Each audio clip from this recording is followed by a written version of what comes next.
साधावा तो देव सर्वस्वाचे साठी, साधावा तो देव सर्वस्वाचे साठी, प्रारब्ध तुटी क्रियमान, मग कासयाने पुन्हा संसार, बीजाचे अंकुर दग्ध होती, जिने दिले त्यासी द्यावा पिंडदान, उत्तीर्ण चरण धरून व्हावे, मग कासयाने पुन्हा संसार, बीजाचे अंकुर दग्ध होती, तुका म्हणे निज भोग येईल निजता, तुका म्हणे निज भोग येईल निजता, नाही होईल सत्ता दुजियाची, मग कासयाने पुन्हा संसार, बीजाचे अंकुर दग्ध होती, महायोग पीठे तटे भीमरथ्या, वरम पुंडरीकाय दातुं मुनींद्रे, समागत्य तिष्ठन्तमानंद कंदम, परब्रह्मलिंगम भजे पांडुरंगम, पांडुरंगा करू प्रथम नमन, दुसरे चरण संतांची या, त्यांच्या कृपादाने कथेचा विस्तारू, बाबाजी सद्गुरु दास तुका, नागेंद्रहाराय त्रिलोचनाय, भस्मांगरागाय महेश्वराय, नित्याय शुद्धाय दिगंबराय, तस्मै नकाराय नमः शिवाय, लोकाभिरामं रणरंगधीरं, राजीवनेत्रं रघुवंशनाथं, कारुण्यरूपं करुणाकरं तं श्रीरामचंद्रं शरणं प्रपद्ये, मनोजवं मारुततुल्यवेगं, जितेन्द्रियं बुद्धिमतां वरिष्ठं, वातात्मजं वानरयूथमुख्यं, श्रीरामदूतं शरणं प्रपद्ये। ओम नमो ज्ञानेश्वरा, करुणाकरा दयाळा, तुमचा अनुग्रह लाधलो, पावन झालो चराचरी, श्री संताची या माथा चरणावरी, श्री संताची माथा चरणावरी,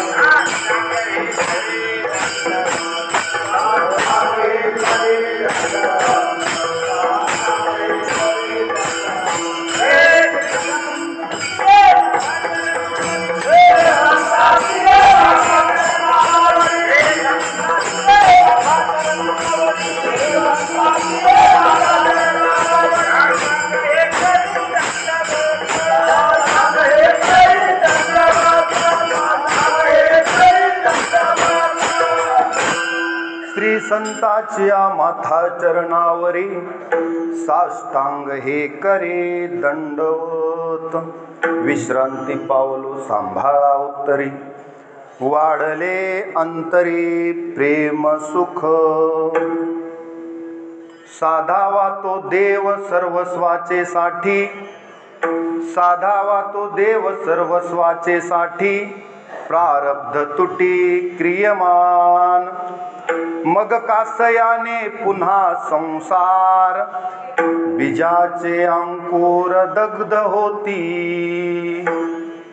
प्रस्तुत प्राप्त प्रसंगी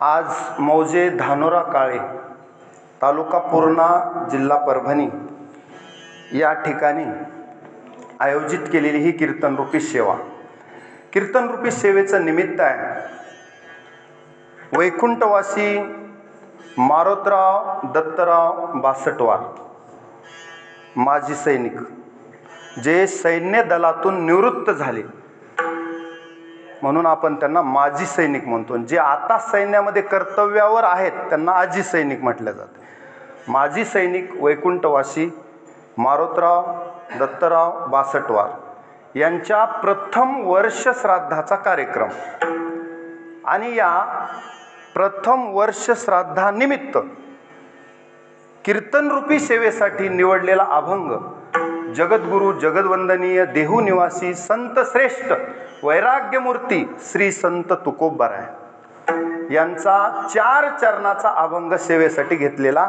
आहे. आणि या अभंगाद्वारे तुकोबाराय समस्त समाजाला उपदेश करतात की ज्याला कुणाला या जन्म मृत्यूरूपी संसारातून सुटायचे, किंबहुना या भवसागरातून तरुण जायचे, पार व्हायचे, त्या सर्व जीवांना हा उपदेश आहे की त्या सर्व जीवांनी या जगामध्ये जन्माला आल्यानंतर देव आपलासा करून घ्यावा.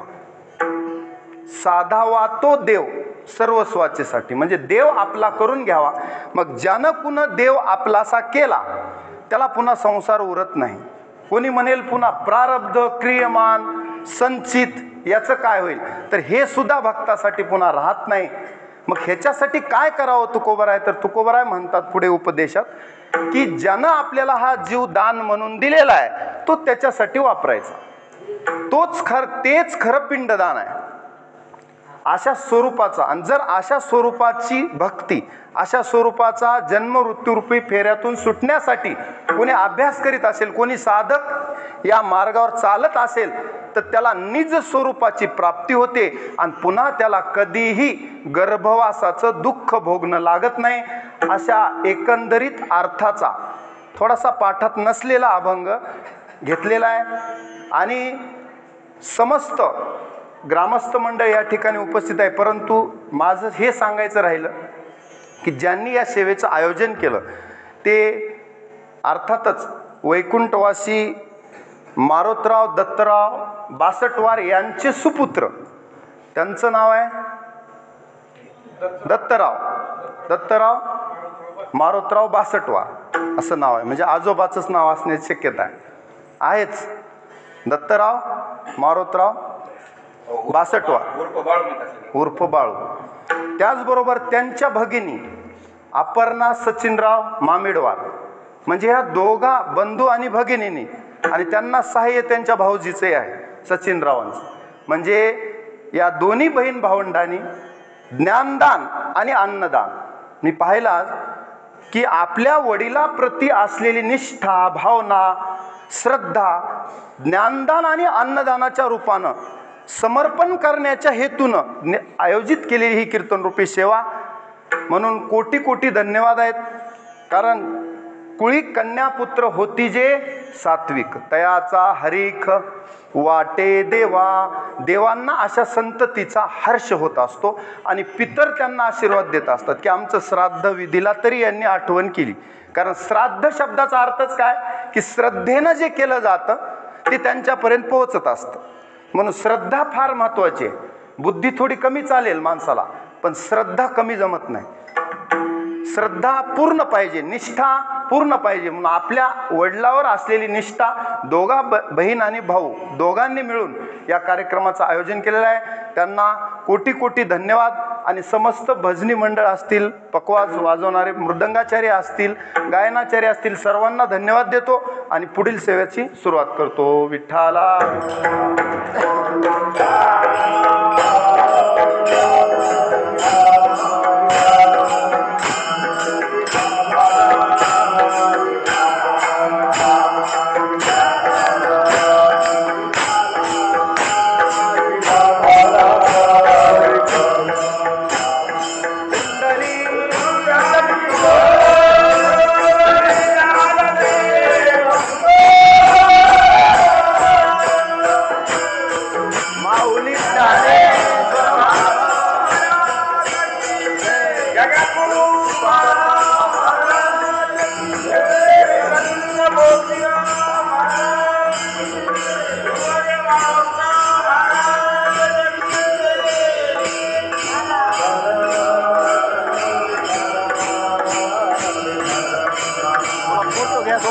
आपल्याला याला लागतो फोटो पुन्हा मोबाईलमध्ये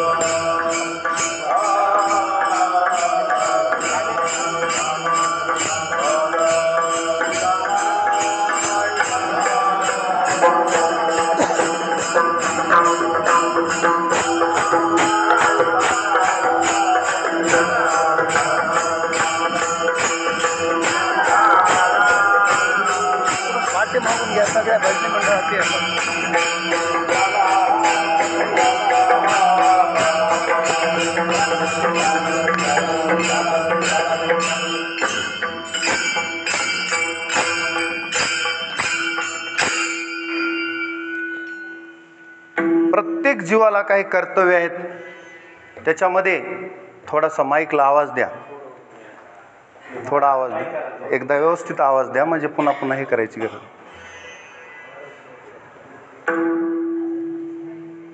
आपल्या कर्तव्यासोबत आपल्यावर कुणाची तरी ऋण आहेत याची जाणीव पाहिजे. नाही, माईकचं काय अडचण झाली का दूर? हां,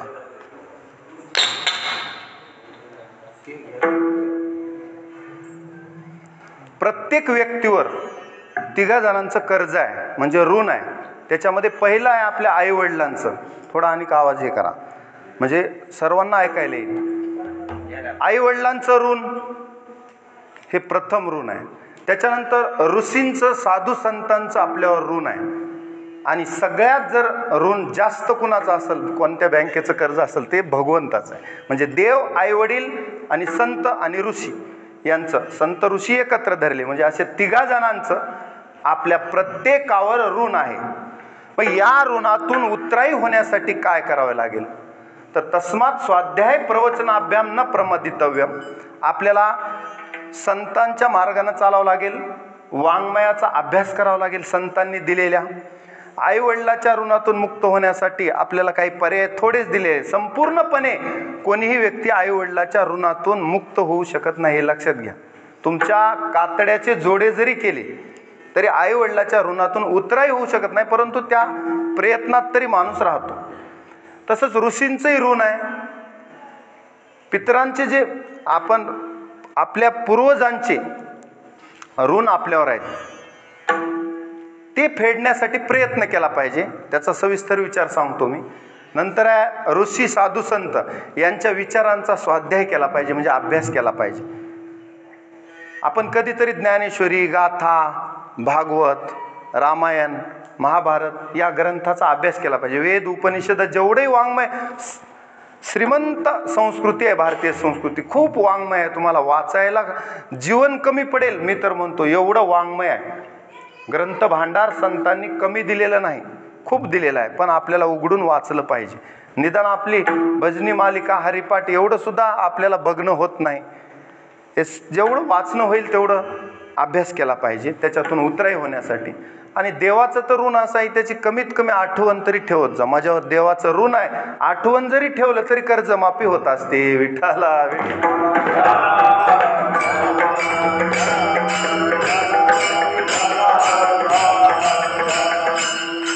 आता आई वडिलांचं ऋण, किंबहुना आपल्या जेवढेही पूर्वज आहेत, ज्ञात आणि अज्ञात.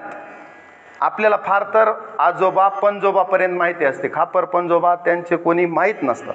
ह्या सर्व पितरांचं म्हणजे आपल्या वाडवडिलांचं आपल्यावर ऋण आहे. का ऋण आहे? तुकोबरायला विचारलं काय ऋण आहे वडिलाचं? तुकोबराय म्हणतात, बाप करी जोडी लेकुराचे ओढे,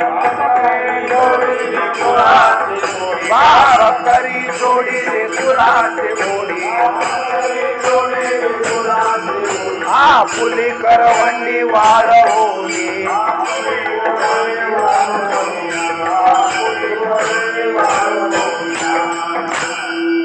चालतं, हा एकेरीच घेऊ.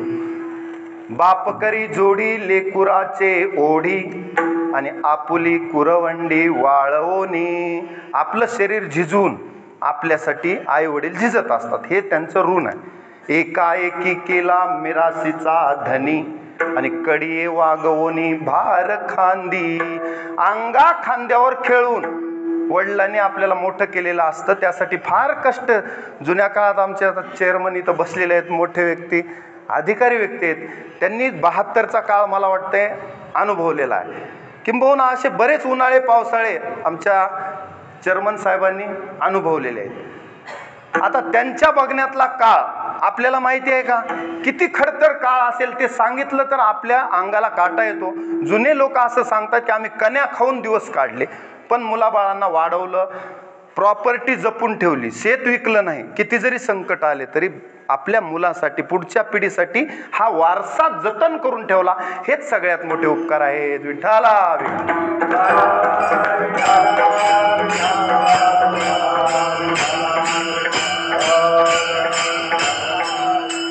पितरांच्या ऋणातून मुक्त होण्यासाठीचा एक मार्ग म्हणजे आजचा कार्यक्रम की श्राद्धाचा कार्यक्रम.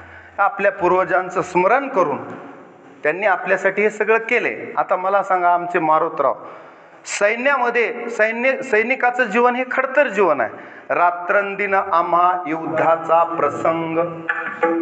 अंतर्बाह्य जग आणि मन दोन प्रकारचं युद्ध आहे प्रत्येक माणसाचं. आपण जरी सैनिक नसलो तर मनासोबत आपलं युद्ध चालू आहे. प्रत्येक माणसाचं मनासोबत युद्ध सुरू आहे. त्यांचं तर जगासोबतही आहे, शत्रूसोबत आणि मनासोबतही, म्हणजे डबल रोल आहे त्यांचा आपल्यापेक्षा.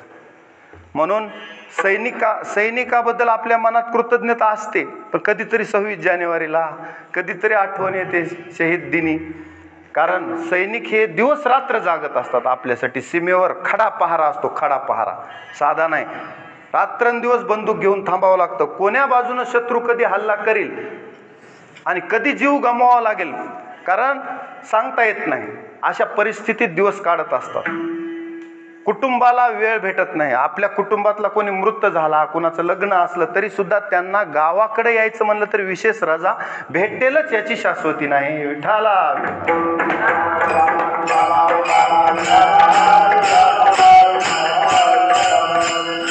म्हणूनच जर सैन्यामध्ये एखादा व्यक्ती मृत्यू त्याला आला तर त्याला मृत्यू आला म्हणत नाहीत, शहीद झाला म्हणतात. म्हणून वीरगतीला प्राप्त झाला, परमवीर चक्र मिळतं असतं त्यांना. असे सैनिक म्हणून सेवा केली मारुतरावांनी आणि आपल्या मुलाबाळासाठी सर्व माणूस करत असतो. आपल्या पुढच्या पिढीला ह्याची कृतज्ञता, ह्याची जाणीव पाहिजे. म्हणून या दोघा बंधुभावांना मी त्यासाठी धन्यवाद दिले की मला वाटते मुलगी भोपाळहून आपल्या वडिलाच्या कार्यक्रमासाठी रिझर्वेशन करून ताई या ठिकाणी उपस्थित झालेल्या आहेत. म्हणजे ही वडिलाबद्दलची असलेली तळमळ आहे. विठाला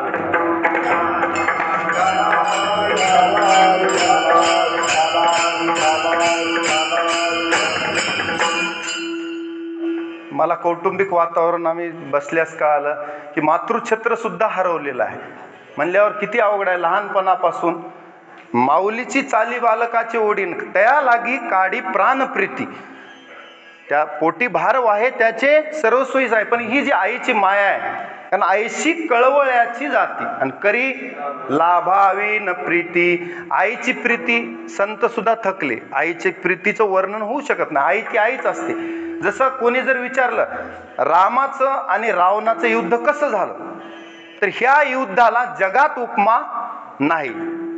गगनम गगनाकारम सागरम सागरोपमम राम रावणयोर युद्धम राम रावणारीव. ते त्यांच्यासारखंच झालं म्हणावं लागतं. त्याला सागराची गगनाची कशाचीच जशी त्याला एकमेकाला उपमा देता येत नाही. काही काही युनिक गोष्टी असतात. तसे युद्ध हे युद्धच होतं राम रावणाचं, म्हणजे त्याला दुसरी उपमा नाही. तसं आईच्या मायेला जगात उपमा नाही. विठाला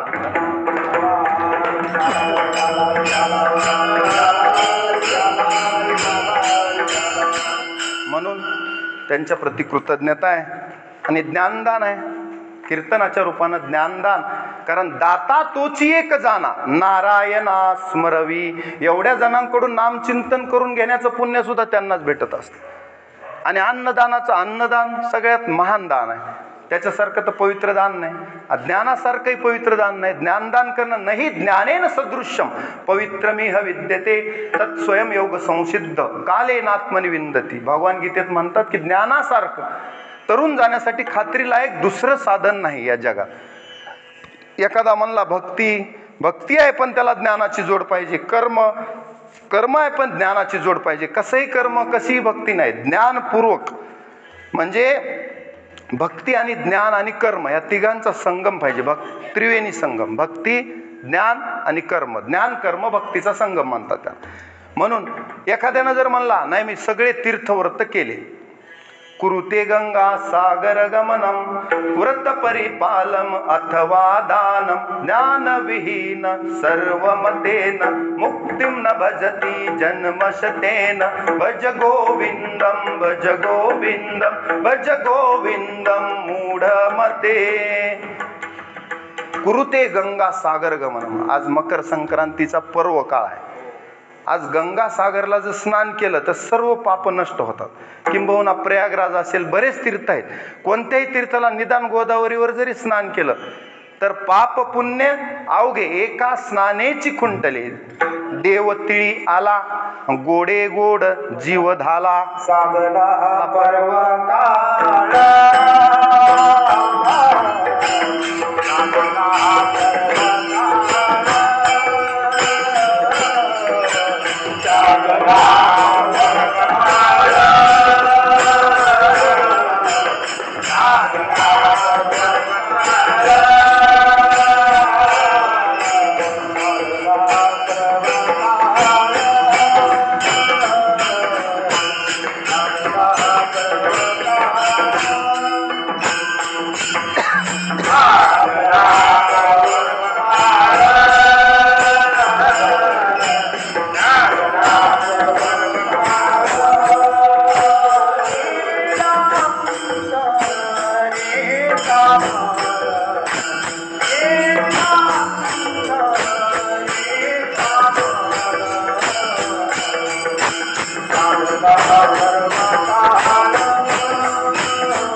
साधला हा पर्व काळ गेला अंतरीचा मळ. सर्व मळ नष्ट होतो. अशा पर्व काळावर स्नान केलं की देव तिळी आला गोडे गोड जीव झाला. आणि मग साधला हा पर्व काळ गेला अंतरीचा मळ. हे महत्वाचं, अंतरीचा मळ जाणं. कारण चर्म प्रक्षाळिले वरी वरी, गंगेत गेला बुडाला, पण काय झालं? चर्म प्रक्षाळिले वरी वरी जाऊन या तीर्था काय तुआ केले. चर्म प्रक्षाळिले वरी वरी, वरवर आंघोळ केली पण मनाला आंघोळ घातली नाही. म्हणून मनाला सद्विचाराची संतांची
वा.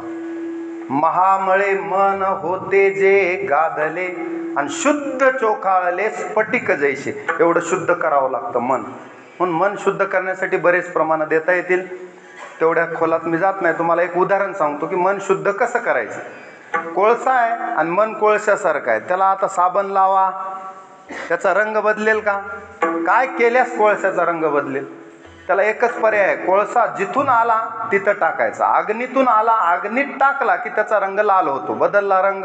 तसं मन जिथून आलं तिथं एकदा टाकलं की मग आता कोठे धावे मन तुमचे चरण देखलिया. पुढे काय? भाग गेला सीन गेला. अशी स्थिती येते. अशी स्थिती कधी येते? मन शुद्ध झाल्यास. आता हा विषय थोडासा थांबवतो. कशासाठी आपलं हे प्रमाण आलं होतं तिथपर्यंत चालू आहे की आज पर्व काळ आहे, हे लक्षात घ्या.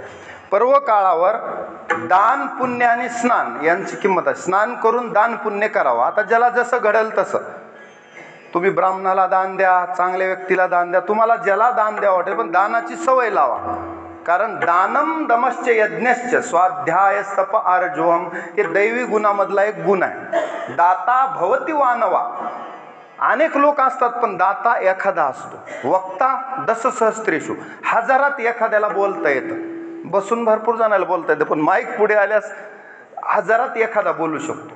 तसं दाता भवती वानवा. बरं, एखादा वक्ताही असेल, चांगला वक्ता असेल, परंतु दाता असेलच याची खात्री देता येत नाही. त्याच्यामुळं दाता भवती वानवा, दात्याचीच वानवा आहे. विठाला विठाला.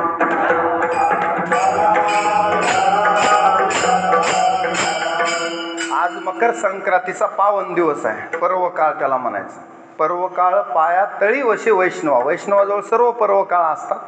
त्याच्यातला हा मकर संक्रांतीच्या दिवशी वैष्णवांनी सुद्धा गंगेचं स्नान, प्रयागादी स्नान असेल, गंगासागरला जाऊन याला असेल, सब तीर्थ बार बार, पण गंगासागर एक बार कधीतरी जीवनात केलं पाहिजे.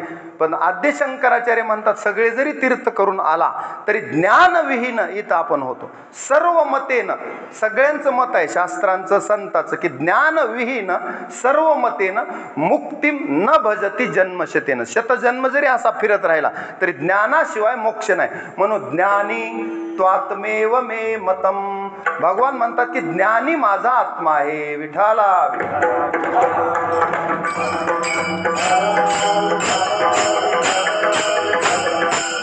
सामान्य माणूस ज्ञानी असेल ह्याच्यात काही विशेष नाही. 180 वर्ष जगलेले भीष्म पितामह अर्जुनाच्या बाणाने शरपंजरी पडले होते युद्धामध्ये. वाट पाहत होते, त्यांना इच्छा मृत्यूचं वरदान होतं. वाट पाहत होते की उत्तरायण कधी सुरू होईल. तर तो आजपासून सूर्याचं उत्तरायण सुरू होत असतं. सूर्य हा मकर राशीत प्रवेश करतो आणि उत्तरायण म्हणजे उत्तरेकडे झुकत जातो उद्या आजपासून. म्हणून हा उत्तरायणाचा दिवस भीष्माचार्यांनी या जगातून जाण्यासाठी निवडला. आता त्यांचा मृत्यू म्हणजे साधा मृत्यू नाही आपल्यासारखा, अटॅक आला, हे झालं, ते झालं, असला मृत्यू नाही. त्यांच्या हातात होतं कधी देह सोडायचा. कुणाच्या? भीष्मपिता. मृत्यू त्यांच्या ताब्यात, आपण मृत्यूच्या ताब्यात आहेत. काळ कधी आपली गच्ची दाबेल सांगता येते का? कधी आपल्याला हाताला धरून झालं तुझं आता संपलं म्हणू शकते काळ, संपल्यावर, अगोदर नाही. तसं आता कीर्तनात घाबरायचं कारण नाही, कारण कथेच्या वेळेची सदा काळ गणना करी आयुष्याची, पण कथेच्या वेळेची आज्ञा नाही. विठाला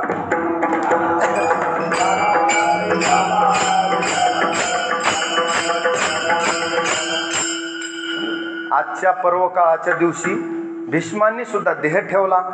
आणि कसा ठेवला? भगवान श्रीकृष्णाला सांगितलं की आज माझं जायचं वेळ झालेली आहे, उत्तरायण आहे, पवित्र दिवस आहे, आता तुम्ही माझ्यासमोर थांबा आणि तुम्हाला पाहत पाहत मला मृत्यू आला पाहिजे. भगवान म्हणले त्याच्या आधी एक काम राहिले. म्हणले आमचं कोणतं काम राहिले? भीष्माचार्य म्हणजे वाहती ज्ञानाची गंगा आहे. साधारण आहेत का? भीष्म म्हणजे मूर्तिमंत ज्ञान म्हणजे भीष्म. राजकारणाचं ज्ञान विचारा, समाजातलं विचारा, अध्यात्म विचारा, ज्योतिष विचारा, सगळं ज्ञान कोणाला होतं? भीष्माचार्य. मग युधिष्ठिराला सांगितलं काय तुला जर विचारायचं असेल तर आता विचारून घे. मग युधिष्ठिरानं काही प्रश्न विचारले. त्याच्यामध्ये युधिष्ठिराने विचारलं की या मानव जातीनं कोणता नामाचा जप करावा जेणेकरून आम्ही उद्धरून जाल. कुणा? युधिष्ठिराने विचारलं. किम जपन मुच्यते जंतुर जन्म संसार बंधनात. मग भीष्मांनी 1000 नावं सांगितली. त्यालाच आपण म्हणतो विष्णू सहस्त्र नाम. नाव धड करा सहस्त्र नामाची आणि जेणे भवसिंधूची थडी पावे. म्हणून असं विष्णू सहस्त्रनाम स्तोत्र आपल्याला त्या टाइमला मिळालं. म्हणल्यावर भीष्माचार्य किती हुशार, किती विद्वान, किती ज्ञानी असतील ह्याचा अंदाज घेता येऊ शकतो का? 180व्या वर्षी 10 दिवस एकट्या भीष्माने युद्ध केलं होतं. शक्ती तेवढीच पॉवरफुल, फिजिकली सुद्धा, मेंटली सुद्धा स्ट्रॉंग. नाही तर 180 वर्षाच्या म्हाताऱ्याला काही समजेल का? पण सामान्य व्यक्ती नव्हते भीष्माचार्य. आजच्या दिवशी उत्तरायणात देह ठेवला म्हणून भीष्माचार्यांनी सुद्धा हाच काळ निवडला. म्हणून असा पर्व काळ आहे हे मला सांगायचं. मग ह्या पर्व काळावर दान पुण्य करा. कोणी पतंग उडवतात, पतंग उडवणं चांगली गोष्ट आहे, काही वाईट नाही. पण एवढं लक्षात पाहिजे की पतंगाची दोरी म्हणजे आपला सूत्रधार आहे. जोपर्यंत पतंगाचा हवेत फिरणं कधीपर्यंत आहे? मौज मजा. दोरी जोपर्यंत शाबूत आहे तोपर्यंत. दोरी जर कटली तर तो पतंग कुठं संडासाच्या टाकीवर जाऊन पडेल सांगता येत नाही. म्हणून सूत्रधार म्हणजे आपल्या जीवनाची दोरी भगवंताच्या हातात आहे आणि तीच शाबूत पाहिजे, म्हणजे तीच सुरक्षित पाहिजे. मग आपण हवेत कुठेही जा, कोणत्याही पदावर, कलेक्टर व्हा, एखादा मुख्यमंत्री व्हा, नाही राष्ट्रपती व्हा, पण काही जरी केलं तरी तुका म्हणे येथे भजन प्रमाण. काय थोरपण जाळावे ते भजन चुकू नका विठ्ठला विठ्ठला.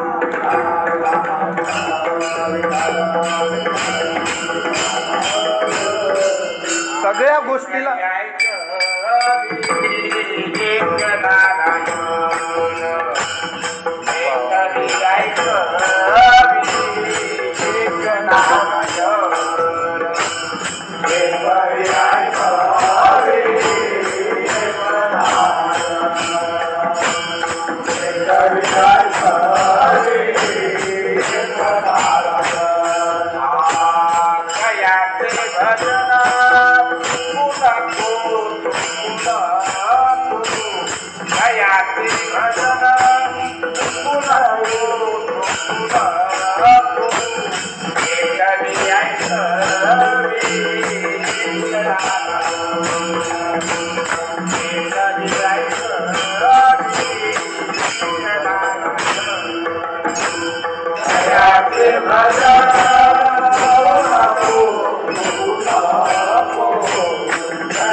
किशनराव आहेत बरं तिकडं, आठवण पाहिजे म्हणून तर त्यांनी पुन्हा आठवण करून दिली आठवण करून. त्यांचं मूर्तिमंत उदाहरण आहे. मगाच म्हणले मला आता उभाच राहता येते की नाही, गुडघे दुखू लागले, पण तयाचे भजन चुकू नको नाही म्हणले महाराज. एकदा उभा राहिल्यास पुन्हा बसा म्हणलं तरी बसा वाटत नाही. म्हणजे हे काय, हा देह ज्याने दिला त्याची सुरुवातच आहे. चाले हे शरीर कोणाची आहे? सत्य. कोण बोलविते हरिवी, देखवी ऐकवी एक नारायण अंतयाचे भजन चुकू नको. म्हणून मनुष्य जन्माला आल्यावर भक्ती करा हे वारंवार संत सांगतात, पण त्याचा मार्ग आपल्याला सापडत नाही. सोपा आहे आपल्याला वाटतं सोपा आहे, पण सोपा आहे तुका म्हणे सोपे आहे सर्वाहुनी, पण शहाणा तो धनी घेतो. असे घेणारा शहाणा लागतो. घेणारा शहाणा लाव. आणि काही जरी केलं तर भजनाला ह्या जगात दुसरा पर्याय नाही, हे लक्षात ठेवा. दुसऱ्या कोणत्याही गोष्टीला पर्याय दिले, थोडंसं ज्ञान कमी असलं त्याला पर्याय दिला, कोणी म्हणेल महाराज आज ज्ञानाचं जास्त सांगायला, त्याला पर्याय दिला भक्तीचा. पण भजन नाही, भजन एक अशी गोष्ट आहे त्याला पर्याय नाही. ज्ञानोबा म्हणतात की भजनाशी गा दुसरी परीची नाही. ब्रह्मदेव जरी असला, मुंगीपासून ब्रह्मदेवापर्यंत भजनाला पर्याय नाही, भजन करावंच लागेल. विठ्ठला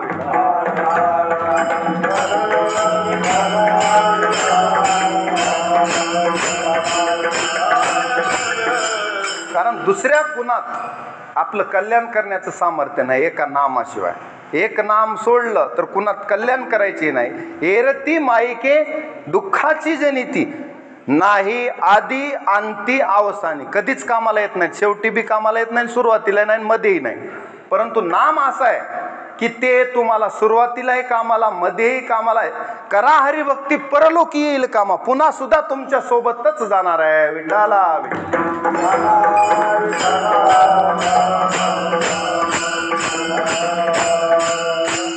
म्हणून आमचे मारोतराव पुण्यवान आहेत. कधीतरी कोण्यातरी जन्माचं पुण्य आहे म्हणून त्यांच्या वर्ष श्राद्धाच्या दिवशी नामचिंतन चालू आहे. म्हणून नाम तुम्हाला आता सांगितलं की नामे तिन्ही लोक उद्धरती. इथंच नाही, सोबतच येते. बाकी कोणतीच गोष्ट आपल्या सोबत येत नाही. धनानी भूमो पशवश्च गोष्टी भार्या ग्रहद्वारे जनस्मशाने.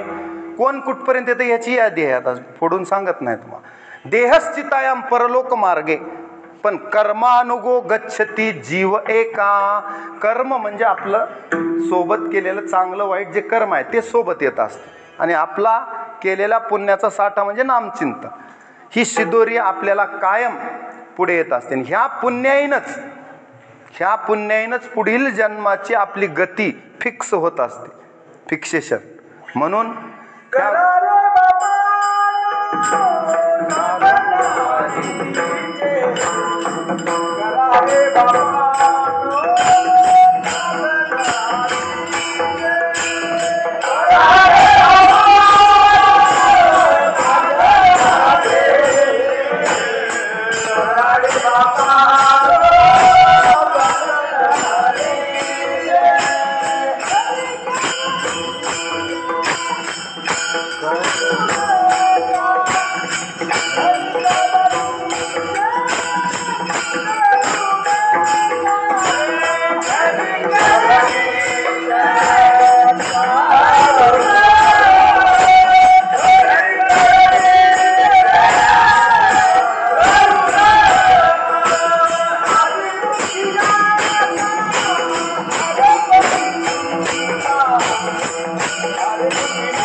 करारे बापानो साधन हरीचे झनी करणीचे करू नका. दुसरं करण्यापेक्षा आपुला तो एक देव करूनी घ्यावा, तेने विन जीवा सुख नोहे. या जगात दुसरा कोणी तुम्हाला सुख देऊ शकत नाही. विषयाचे सुख तुम्हाला फार काळ टिकणार नाही. बेगडाची बाहुली ज्ञानोबा म्हणतात ती फार काळ आबराची सावली जाईल रया. हे फार काळ टिकणार नाही. कवनाचे मायबाप कवनाचे गणगोत मृग जळवत जाईल लया. मृग जळासारखं आहे सगळं. स्वप्नीचे चेईले जाईल रया, हे राहणार नाही. म्हणून आपुली आपण करा सोडवन आणि संसार बंधन तोडावे गे. ज्याचे त्याला हे करायचे. कोणी येईल, कोणी म्हणाल कोणते आमके महाराज येतील, मग माझ्या डोक्यावर हात ठेवतील, माझा उद्धार होईल. येईल कोणी बुवा आणि देईल मला दुआ, मी काहीच हालचाल करणार नाही. दे रे हरी पलंगावर होणार नाही. साधकाला स्वतःला साधना करावीच लागेल. त्याचं नामचिंतन काय कॅसेट लावून जमणार नाही. बरेच जण म्हणतात नाही आम्ही कॅसेटवर ऐकला काकडा. स्वतःच्या मुखान हरी मुखे म्हणा का हरी कॅसेटवर म्हणा? हरी मुखे म्हणा, मुखानं म्हणायचं आहे. कॅसेटवर सोबत सोबत म्हणू शकता तुम्हाला पाठ होईपर्यंत, पण ह्याचा अर्थ आज नाही दिली कॅसेट लावून हा आपले घरातले कामं सुरू आहेत, चित्त कुठं दुसरीकडेच आहे. चित्त नाही नामी तरी ते व्यर्थ, असला पसारा करायचा नाही. हा, तुम्ही नाम चिंतनाला मात्र कुठेही राहू शकता, त्याला अडचण नाही. नामाचे चिंतन प्रगट पसारा, असाल ते करा जेथे तेथे, किंवा काळ वेळ नाम उच्चारिता नाही. न लगे तोंड करावे आंघोळ, आंघोळ जरी नाही केली तोंड न लगे धुवावे तोंड, तरी सुद्धा नामाचा अधिकार आहे. परंतु त्याचं चित्त नामात पाहिजे. विठाला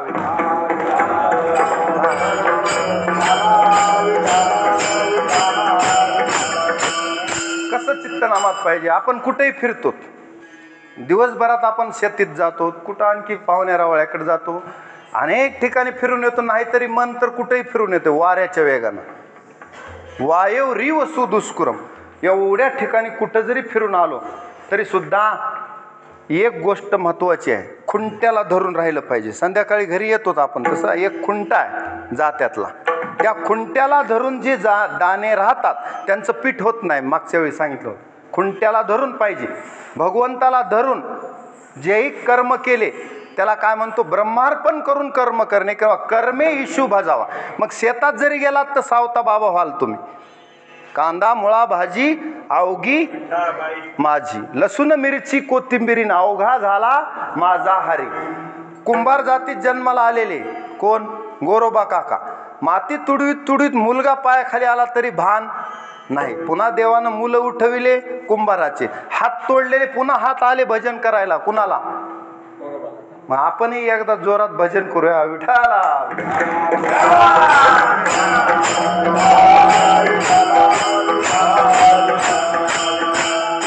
कर्मे इशू भजावा, स्वकर्मणा तमभ्यर्च सिद्धिम विंदती मानवा. स्वकर्मणा तमभ्यर्च किंवा स्वे स्वे कर्मण्य भीरत संसिद्धिम लभते नरा. आपल्याला सिद्धी मिळते आपल्या कर्मातूनच. तुम्ही तुमच्या वाट्याला जे काही कर्म आले असेल, सगळ्यांना एकच कर्म नाही. अहो, खाटकाचं जरी वाट्याला कर्म आलं, एखाद्याच्या आलं की नाही एकाच्या, तरी सुद्धा भजन चुकवलं का त्याचं नाव? वा, सज्जन कसाया विकू लागे मांस, माळ्या सावत्यास खुरपू लागे. हा, माळ्या सावत्यास खुरपू लागे, हे झालेले आहेत की नाही घटना. मग हे सगळे उदाहरण आहेत. जसं एक उदाहरण सांगतो. आता महिला मंडळ आहे तिकडं, नवीन साडी घेतली संक्रांतीला मालकानं नवीन, तरी सुद्धा बाया काय करतात? त्याला खालून फॉल करतात की नाही? फॉल केल्याशिवाय साडी घालत नाही. तसं भक्तीचा फॉल लावायचा प्रत्येक कर्माला. कशाचा फॉल लावायचा? भक्तीचा फॉल लावला ते कर्म ईश्वरार्पण होत असतं. मग त्याच्या परिणामाचा किंवा त्याच्या पाप पुण्याचा लवलेस आपल्या अंगाला लागत नाही, ते भगवंतावर जात असतो. विठाला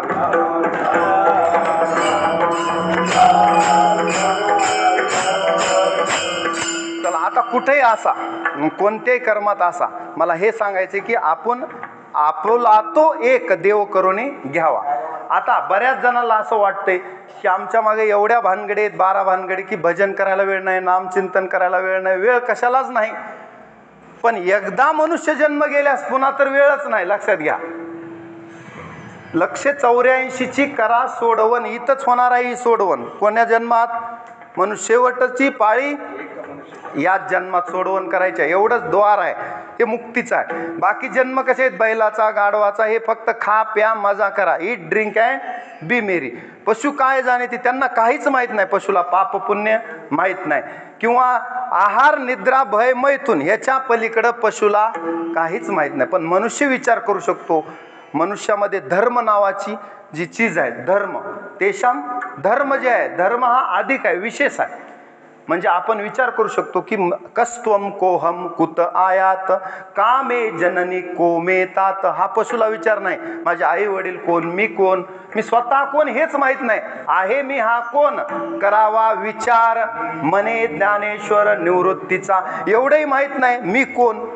जर आपला जप चालू आहे सोहम सोहम, पण तरी सो अहम म्हणजे तोच मी आहे.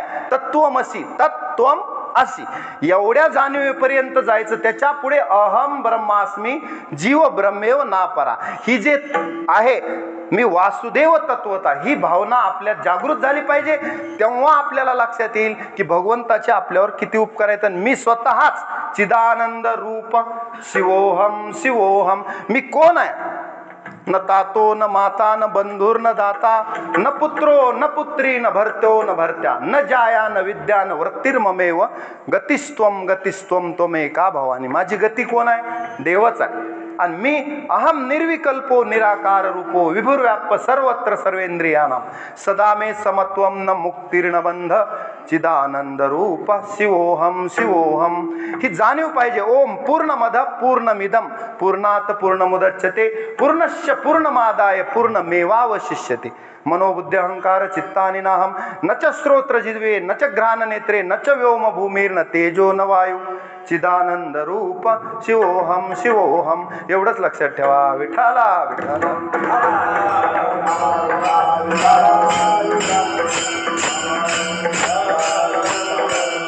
मग तुकोबराही म्हणतात ह्या सर्व जीवांना जर तुम्हाला प्रारब्ध क्रियमान ह्यांना तूट पाडायची असेल तर काय करावं लागेल?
श्री संत तुकोबराय अभंगाच्या प्रथम चरणात असं सांगतात की साधावा तो देव सर्वस्वाचे साठी.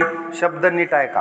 साधावा तो देव सर्वस्वाचे साठी प्रारब्ध तुटी क्रियमान. सर्वस्व जरी द्यावं लागलं तरी माग पुढे बघायचं नाही.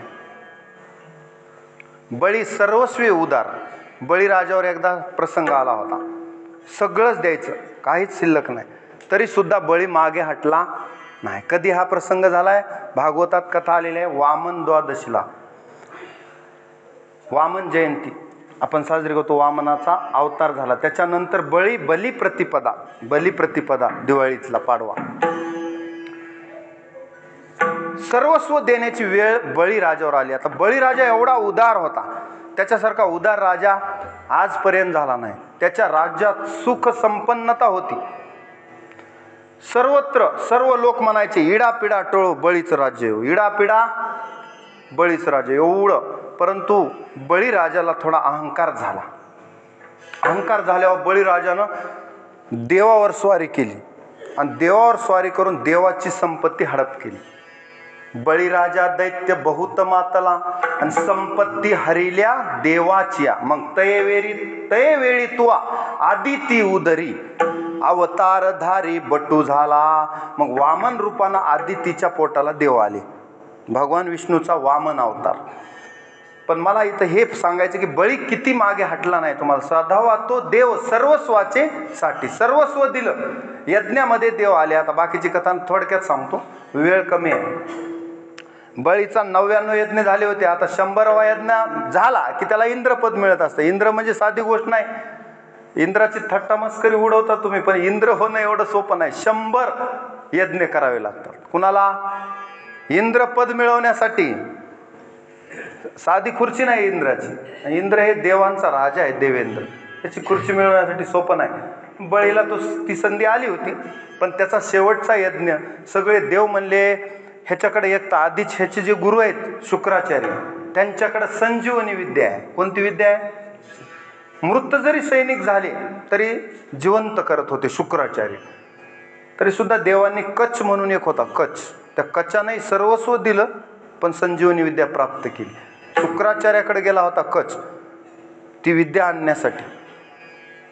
देवांचे गुरु होते बृहस्पती आणि दैत्यांचे गुरु होते शुक्राचार्य. आता कचानं जरी एवढे प्रयत्न केले तरी शेवटला शुक्राचार्याची मुलगी कचावर मोहित झाली देवयानी. तिनं सांगितलं माझ्याशी लग्न कर. कचानं सांगितलं मी इथं लग्न करण्यासाठी आलो नाही, माझं जे काम आहे संजीवनी विद्या तीच घेऊन जाणार. त्या देवयानीचा खूप म्हणजे इच्छा होती तिची, परंतु कच मात्र मागे हटला नाही. कचानं जे काम होतं तेच केलं, मोहित झाला नाही आणि तो संजीवनी विद्या घेऊन आला. ती दुसरी कथा झाली. इथं बळीची कथा चालू आहे आपली. बळीराजानं मग ते शुक्राचार्याच्या मदतीनं देवावर स्वारी केली, सगळ्या संपत्ती हरण केल्या. मग सगळे देव म्हणू लागले काहीतरी करा देवा. देव म्हणले आता मलाच अवतार घ्यावा लागतो. आणि बळीच्या यज्ञात गेले. देव म्हणले मला 3 पावलं भूमी द्यायची आहे, आणि मान्य असल तर संकल्प सोड. आता ते संकल्प सोडताना झारीतून पाणीच येईना. शुक्राचार्य जाऊन बसले होते म्हणून आड आला म्हणून फोडीला डोळा, आड आला म्हणून फोडीला डोळा. आणि बळीने आंधळा शुक्र केला. पुन्हा पाणी सोडलं, उदकदान ब्राह्मणानं संकल्प करावा लागतो दान देण्यासाठी. इदम न मम श्रीकृष्णार्पणमस्तु. मग आता 3 पावलं भूमी द्यायचं मान्य केलं. शुक्राचार्याच्या विरोधात जाऊन बळीनं सर्वस्व देण्याचं मान्य केलं. शुक्राचार्य म्हणत होते तुझं सर्वस्व जाईल. बळी म्हणत होता सर्वस्व गेलं तर गेलं, पण साधावा तो देव सर्वस्वाचे साठी सर्वस्वे उद्धार.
बळी सर्वस्वे उदार. बळीचा निश्चय पक्का होता, सर्वस्व गेलं तर हरकत नाही, पण देव साध्य करायचा. म्हणून बळीची वकालत संतांनी केली. संत जनाबाई म्हणतात, देवा किती अन्याय आहे तुझा, पुण्यवंत पाताळ लोकी नेला, दरिद्री तो भाग्यवंत केला, चोरट्याचा बहुमान वाढविला. पाताळ लोकी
झाला तुझा.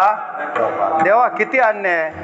त्या बळीला 3 पावलं भूमी मागितल्यावर त्याचं सगळंच स्वर्गातलं राज्य, पृथ्वीचं स्वर्ग, पृथ्वी पाताळ 2च पावलात व्यापल्यावर 3रं पाऊल कुठं ठेवायचं असा प्रश्न निर्माण झाला. बळीनं सांगितलं, साधा वातो देव सर्वस्वाच्यासाठी. देवा आता माझं म्हणून ताब्यात काही राहिलेलं नाही, आता माझा अधिकार फक्त माझ्या जीवावर, तेही मी म्हणतो म्हणून. तसं तर ते जीवही तुमचाच आहे, पण आता द्या माझ्या डोक्यावर पाय. मग शेवटचा 3रा पाय बळीच्या डोक्यावर दिला आणि बळीला सुतल नावाच्या पाताळात घातलं.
बळी जीव दिला पाया तळी. देवानं डोक्यावर पाय ठेवला, पाताळात नेऊन घातलं बळीला आणि तिथला राजा बनवलं. एवढ्यावर देव थांबले नाहीत. मला हे सांगायचं की देवाला आता आपलंसं कसं केलं बळीनं. आता ह्याच्यावरला कथा पुन्हा त्याच्यावरला विचार सोडून देऊ, आपण नंतर कधी विचार करू की पाताळात नेमकं का घातलं, त्याचे 10 कारण आहेत. ते आज सांगायला वेळ नाही, भागवत कथेत सांगू पाताळात नेमकं का घातलं. म्हणजे देव चुकले नाही, त्याच्यात देव बरोबरच आहेत, फक्त या संतांनी भांडण केले देवासोबत. हे असं का केलं त्याचं उत्तर भागवतात दिलेलं आहे. त्याचे 10 कारण आहेत, ते नंतर सांगतो, आणि तेवढा आपल्याला वेळ नाही. मला पुढचा मुद्दा काय सांगायचा आहे की सुतल पाताळात बळीला घातल्यावर देवाचं काम संपलं नाही, देवाचं काम वाढलं. गवळी महाराज, वाढलं का कमी झालं देवाचं काम? वाढवून घेतलं हातानं. कसा तर बळीच्या दारात द्वारपाळ व्हावं लागलं पुन्हा देवाला. आहे का असं प्रमाण?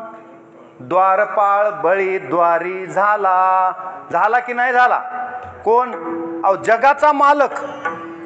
कोणत्याच पाशानं बांधला जात नाही. नाग 5 टाका नाही, कोणतेही 5 टाका, तो बळीला बांधल्या गेला.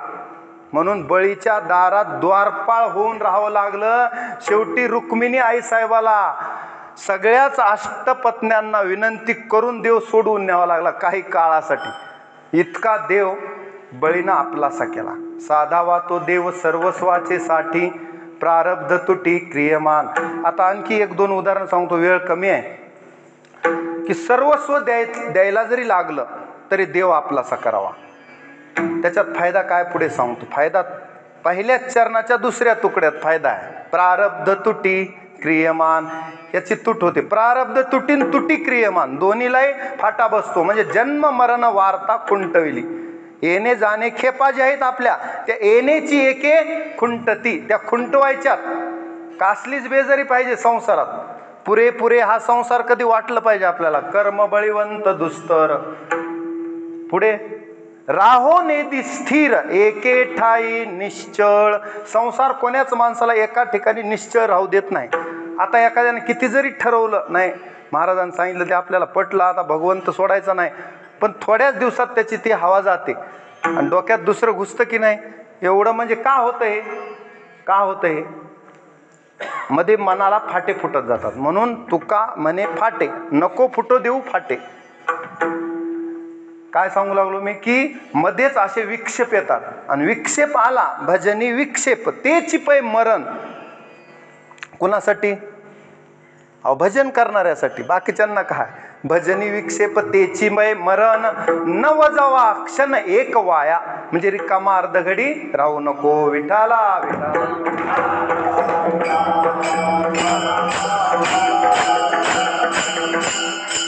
आता सर्वस्व द्यावं लागतं देवाला. तर तसं तर पत्रम पुष्पम फलम तोयम, एवढ्यावर सुद्धा देव खुश होतो.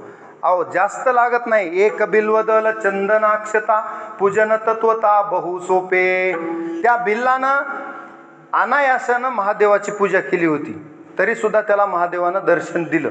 शिवलीलामृतात कथा आहे. तर आपण तर किती सोपं आहे. पण एखादी वेळी जर परीक्षाच घ्यायची काम पडलं, हरिश्चंद्रासारखी, अभिमन्यूसारखी, तर त्यावेळेस मात्र दधीची सारखी. हे 3 उदाहरणं तुम्हाला थोडक्यात सांगतो, की यांना सर्वस्व द्यावं लागलं. देव त्यांनी साध्य केलं आणि दिलंही त्यांनी.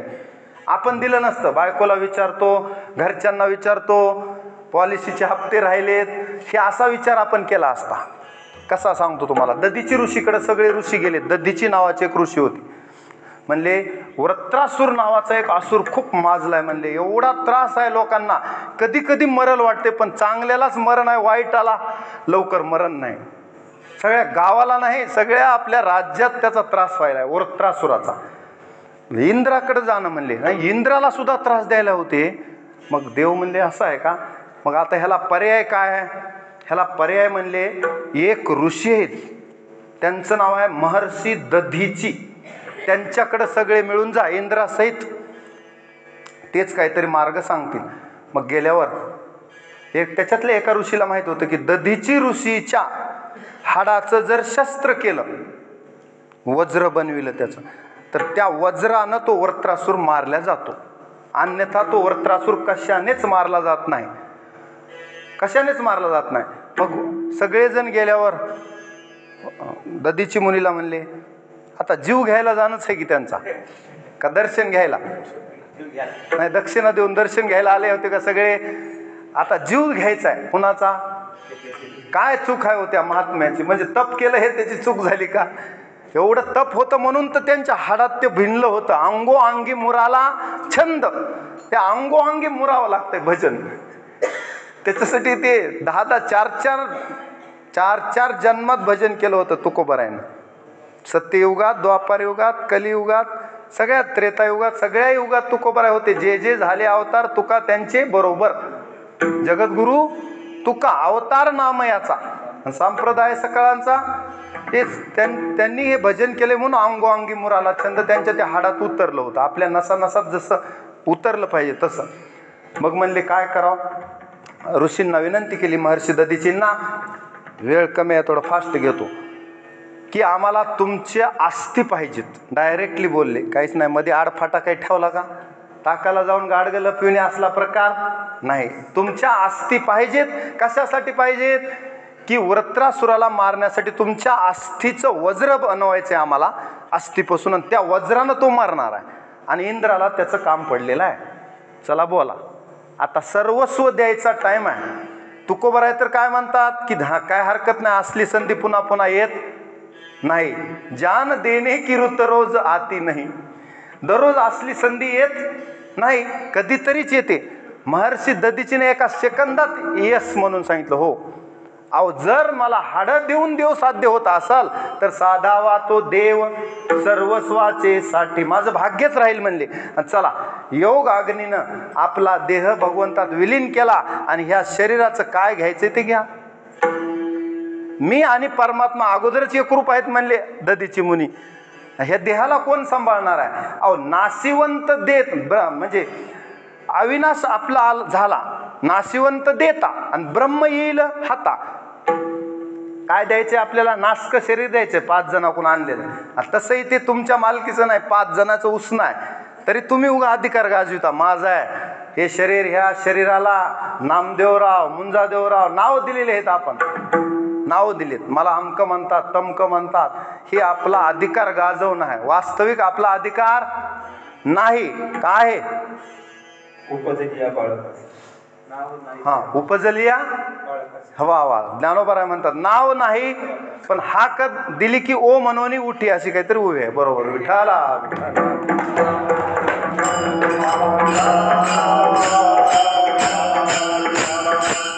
हे नामरूप नंतर आलेलं आहे आपल्याला. कुठपर्यंत आलं तर की सर्वस्व द्यायची वेळ आहे. नाशिवंत देता ब्रह्म येईल हाता. देव जर भेटत असेल तर साधावा तो देव सर्वस्वाचे साठी. ताबडतोब एका सेकंदात आपलं शरीर समर्पित केलं दधीची ऋषींनी. जे देवा देह समर्पित देवा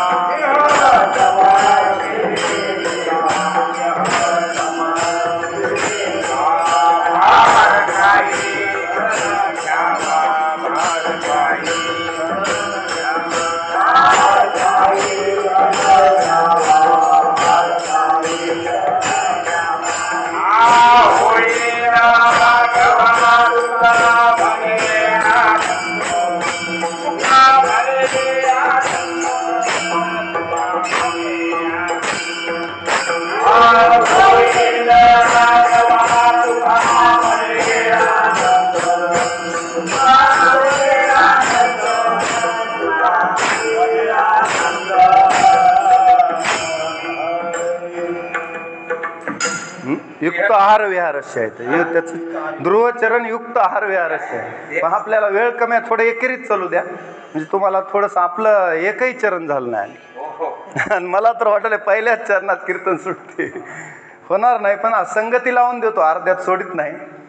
तुमच्याकडून होकार असल्यास काय अडचण नाही. बघा तुम्हाला जोपर्यंत 10:30 पर्यंत मी घेणारच आहे, त्याच्या आधी सोडणार नाही. 8:30 ते 10:30, 10:30च्या पुढचं तुमच्या मनावर. विठाला विठा.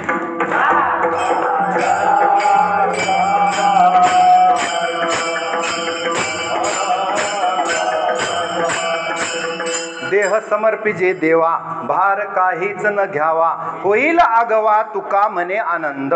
युक्त आहार विहारस्य युक्त आहार विहार नेम इंद्रियाशी सार, नसावी बासर निद्रा बहु भाषण. दधीची मुनींनी आपला देह दिला, त्याला म्हणायचं साधावा तो देव सर्वस्वाचे साठी. असाच एक जणांना आणखी देह दिलेला आहे देवाच्या कार्यासाठी, संस्कृतीसाठी बलिदान म्हणायचं त्याला. जसे आपले सैनिक शहीद होतात देशासाठी, तसं संस्कृतीसाठी शहीद झालेल्या 2 जण आहेत.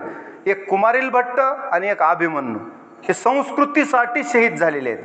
त्याच्यात अभिमन्यूची कथा इतकी महत्वाची आहे. अभिमन्यू कोण आहे? अर्जुनाचा आणि सुभद्रेचा मुलगा आहे.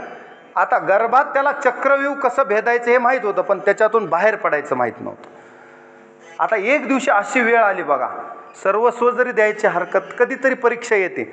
अर्जुन आणि श्रीकृष्ण ह्या दोघांना चक्रव्यूह भेदता येत होतं, पण त्यांचा रथ मुद्दामच कौरवांनी दूर ठेवला होता, काहीच इकडं पत्ता लागू नये. आणि गुपचूप द्रोणाचार्याच्या उपस्थितीत काय केलं? चक्रव्यूह सैन्याची रचना केली. आणि त्यांना माहित होतं की आता चक्रव्यूह भेदता येत नाही. चक्रव्यूह जर भेदलं नाही पांडवांनी तर आमचा विजय निश्चित आहे असं कौरवांना माहीत होतं. आणि मग त्यांची धडपड विजयासाठी होती. कुणाची? कौरवांची. मग त्या दिवशी चक्रव्यूह रचना केली. आता तिथं कोणीही नसताना अभिमन्यू वीर होता. वीर, धर्मवीर, कर्मवीर, जेवढे विशेषण लावायचे तेवढे लावा. शूरवीर होता, खरा वीर आहे खरा. नरवीरम नरोत्तमम, खरा पुरुषोत्तम आहे. कोण? अभिमन्यू, अर्जुन सुभद्रेचा मुलगा. वय किती असेल? एक 18-19 वर्ष वय असेल. नुकतंच लग्न होऊन पत्नी जी होती उत्तरा गर्भवती होती पत्नी. कुणाची? अभिमन्यूची. आता अभिमन्यूनं जर असा विचार केला असता, माझा संसार नेमकाच सुरुवात झाली आहे, ते चक्रव्यूह कोणी भेदो की कौरव जिंकू की हा पांडव हारो, आपल्याला काय करायचं, कशाला हातानं भानगडीत जायचे, असा विचार केला असता त्याचा जीव वाचला असता. शेवटी माणूस कशाचा विचार करते? मरणाला. रात्र आडवी करते औषध गोळ्या घेऊन. जगण्याचाच प्रयत्न करते का मरण्याचा?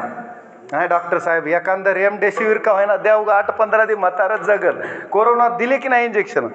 काही म्हातारे मारले म्हणून या इंजेक्शनाला, मला माहित नाही, पण म्हणतात लोक विठाला.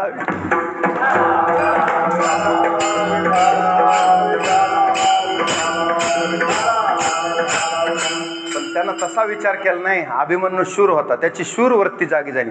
त्याला कळालं की आज संस्कृती आपलं बलिदान मागत आहे, आणि अशा टाइमला आपण जे शुभ कार्य आहे ते शुभस्य शीघ्रम, लवकर केलं पाहिजे. म्हणून त्यानं कुणाचाच विचार घेत बसला नाही. त्याला माहित आहे आपल्याला नकार कुणाचाच नाही, आई वडिलाचा नकार नाही, पत्नीचा सुद्धा नकार नाही. देव जर साध्य होत असेल आणि संस्कृतीचं रक्षण होत असेल तर बलिदान द्यायला हरकत नाही. अभिमन्यू स्वतःहून चक्रव्यूहात एकटा वीर घुसलाय, आणि कौरव सेनेतले सगळे महावीर रथी महारथी एकट्याला गाठून मारण्याचा प्रयत्न करत आहे. तुम्ही तर कधी युद्धाचा प्रसंग बघितला टीव्हीवर मालिकेत तर तुम्हाला सुद्धा रडू येईल. अभिमन्यू एकटा वीर आहे आणि एकटाच एवढ्या सोबत लढाला. त्याचं जे शौर्य आहे ना, ते पाहिल्यावर लक्षात येईल की रणांगणात शौर्य किती होतं त्याच्यात. मला वाटतं 8 ते 10 तास एकट्यानं सैन्य सांभाळलं होतं, एकटाच तो. आणि कौरवातले सगळे रथी महारथी होते त्याच्यात दुर्योधन, कर्ण, द्रोणाचार्य, कृपाचार्य, त्याच्यानंतर राहिलं साहिलं कमी जास्तीला त्याची युवाई जवाई बी मदत होती. त्याच्यातला एक जण होता, कोण? जयद्रथ सुद्धा त्याच्यात होता, मजा बघायला. वास्तविक अभिमन्यू पुढे तो एकटा ह्याच्यातलं कोणीच टिकलं नसतं, पण सगळ्यांनी मिळून अभिमन्यूला मारलं. म्हणजे अभिमन्यू वीर गतीला प्राप्त झाला, संस्कृतीसाठी बलिदान दिलं. जेव्हा श्रीकृष्णाला कळालं तर जगाचा मालक रडला. कुणासाठी? अभिमन्यूसाठी. अरे काय लेकरू कवळ 19 वर्षाचं, सगळ्यांनी गाठून त्याच्यावर हल्ला करावा. कुठला धर्म आहे तुमचा? अधर्मानं मारलं त्याला, आणि मृत्यू झाल्यावर सुद्धा त्याच्या शवावर लात मारावी एवढं तुम्ही निर्लज्ज कृत्य केलं कौरवांनी. अर्जुनाचा राग जागा झाला. अर्जुनानं सांगितलं उद्या सूर्य अस्ताला जाईपर्यंत, म्हणजे सूर्यास्त होण्याच्या अगोदर जयद्रथाला मारेन, नाही तर मी अग्नीत उडी टाकेन, अशी प्रतिज्ञा केली. भयानक प्रतिज्ञा. मग आता ही प्रतिज्ञा खरी कशी करायची? दुसऱ्या दिवशी देवाला सूर्य झाकावा लागला, आणि मग जयद्रथ पुढे आला. मग देवानं सांगितलं की हा सूर्य हा जयद्रथ, आता तुझं गांडीव धनुष्य घेऊन याला मार आणि प्रतिज्ञा पूर्ण कर, नाहीतर अग्नीत उडी टाकायची वेळ आली होती. ती मजा बघायला हे सगळेच होते. देवानं वाचवलं ही पुढची गोष्ट, पण अभिमन्यूनं तिथं आपलं सर्वस्व दिलं. जगाचा मालक रडला. म्हणून तुकोबाराय म्हणतात, साधावा तो देव सर्वस्वाचे साठी. सर्वस्व देऊन देव साध्य करण्यामध्ये अभिमन्यूचा 1 नंबर आहे. विठाला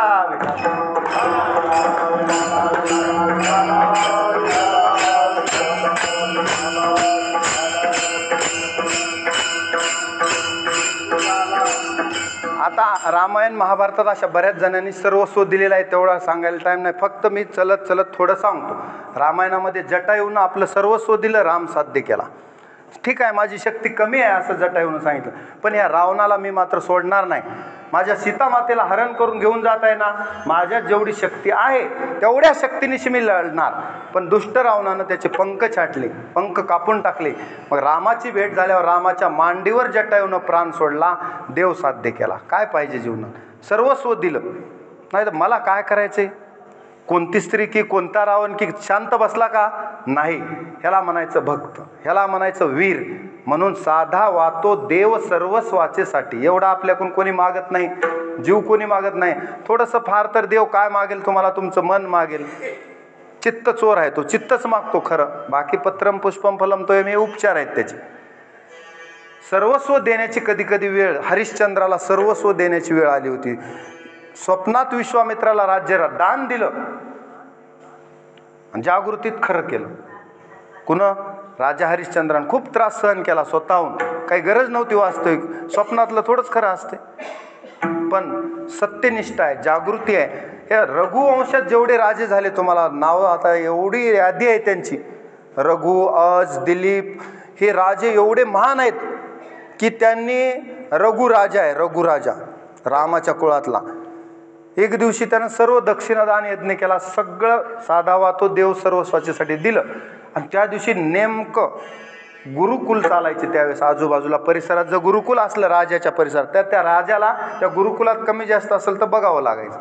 त्या गुरुकुलातून वरतंतू ऋषी होते ते गुरुकुल चालवणारे, त्यांचा एक शिष्य होता कौत्स नावाचा. त्याला म्हणले, कौत्सा तू जा म्हणले रघुराजाकडे, आपल्या आश्रमात आज मुलांना जेवायला नाही, व्यवस्था कमी झाली, अन्न पाणी संपत आलंय, आपला साठा काय रसद संपत आली ना आपली, अन्नधान्य पाहिजे की, एवढं गुरुकुल चालवायचं म्हणजे एवढे विद्यार्थी त्या गुरुकुलात शिकायला. मग राजाला मदत म्हणजे, राजा कोण तू काय कर, 14 कोटी सुवर्ण मुद्रा घेऊन ये आपल्या आश्रमाला. किती लागणार आहेत? 14 कोटी सुवर्ण मुद्रा. कौत्स म्हणला ठीक आहे, गुरुची आज्ञा प्रमाण मानली, वरतंतू ऋषीला प्रणाम केला आणि निघाला रघुराजाकडे. रघुराजा आल्याबरोबर म्हणला, इतक्या उशिरा आला, सगळे अन्न सगळं पंक्तीतलं संपून गेलं. आणि संपल्यासच दुर्वास येत असतात, संपल्यासच दुर्वास येत असतात. द्रौपदीला सुद्धा अशी परीक्षा द्यावी लागली, सगळं संपल्यास दुर्वास आले होते परीक्षा घ्यायला. पण मागे भाजी पान द्रौपदीशी देवानं 60,000 ऋषी कुणाचे त्यांच्या सोबत शिष्य आले होते दुर्वास मुनी सोबत, सगळ्यांना यथेच्छ भोजन पोट भरल्याचा आनंद दिला आणि पांडवावरलं संकट टाळलं. तसं इथं काय सांगू लागलं मी, कौत्स आला, राजानं सांगितलं, अरे मी आता सगळंच देऊन टाकलं, आता माझ्याकडे द्यायला काहीच नाही. मग आता त्यांची रघुकुल रीत सदा चली आई रे, प्राण जाई पर वचन न जाई. आता साधा वातो देव सर्वस्वाचे साठीला स्टॉप करू, होत नाही पुढे आता जाणं, आज पुढच्या वेळेस एवढं तरी पूर्ण करू, एकच पूर्ण, अर्धवट सोडून कशाला. मग म्हणले थांब तू इथं बस, इथं बस म्हणले माझ्या सिंहासनावर, आणि मला 1-2-4 तासाचा वेळ दे. म्हणजे आता काय, राजाजवळ सुवर्ण कोटी मुद्रा नसतील म्हणून कुणाच्या तरी उष्ण्या मागून आणतील, काही लोन काढतील बँकेचं, आपल्याला देतील असं वाटलं. पण नाही म्हणले, देह हे काळाचे, धन कुबेराचे. कुबेरावर स्वारी केली, कुबेरावर स्वारी केली. मग आता रघुराजानं स्वारी केल्यावर कुबेर सुद्धा घाबरला. कुबेर म्हणला, रघुराजा कधीच आपल्या दाराला येत नाही आणि स्वारी करून आलाय. सोन्याचा पाऊसच पाडला नगरीवर, आणि तो नेमका पाऊस आपट्याच्या झाडावर पडला, शमीच्या झाडावर. कशाच्या? शमीच्या झाडावर पाऊसच पडला सोन्याचा. कुबेरानं पाऊसच पाडला. तो दिवस होता दसऱ्याचा, तो दिवस होता दसऱ्याचा. शमीच्या वृक्षावर म्हणजे आपट्याच्या झाडावर सोनच सोनं, किती सोनं, लोक पोते भरून घेऊन जाऊ लागले म्हणा. असं वर्णन आहे. आपल्याला त्याच्यातलं एखादं पोतं आलं असतं तर बरं झालं असतं, कदाचित आपल्या पूर्वजांना मिळालं असत. मग आता एवढं सोनं. पण कौत्स असा होता महाराज, कौत्साला काय आज्ञा होती की आपल्याला किती कोटी आणायचे, त्याच्यातलं 14 कोटी. 14 कोटीच्या वर एक जरी सुवर्ण मुद्रा खिशात टाकायची नाही अशी आज्ञा गुरुची आहे. मोजून 14 कोटीच सुवर्ण. रघुराजा म्हणाला पाहिजे तेवढं घेऊन जा, एवढे लोक न्यायले तर हे तर चांगलं काम आहे. तुका म्हणे सत्य कर्म व्हावेच आहे, किती घेऊन जा, पाहिजे तेवढं नाही. आता काय कमी आहे. कुबेर प्रसन्न झालाय आपल्याला. त्यानं सांगितलं 14 कोटीच्या वर एकही सुवर्ण मुद्रा मला नको. आणि गुरुजीला 14 कोटीच सुवर्ण मुद्रा नेऊन दिल्या. सोन्याचा सुद्धा मोह झाला नाही. सोने रुपये आम्हा मृत्तिके समान, माणिक पाषाण खडे जैसे. हे म्हणायला सोपं आहे, म्हणायला महाराजाला सुद्धा सोपं आहे, पण मला नको आहे काय पाकिटात जास्त टाकलेस. मी म्हणणार आहे थोडेच, नाही गवळी महाराज एवढ्याची गरज नाही, कितीही येऊ द्या विठ्ठला विठ्ठल.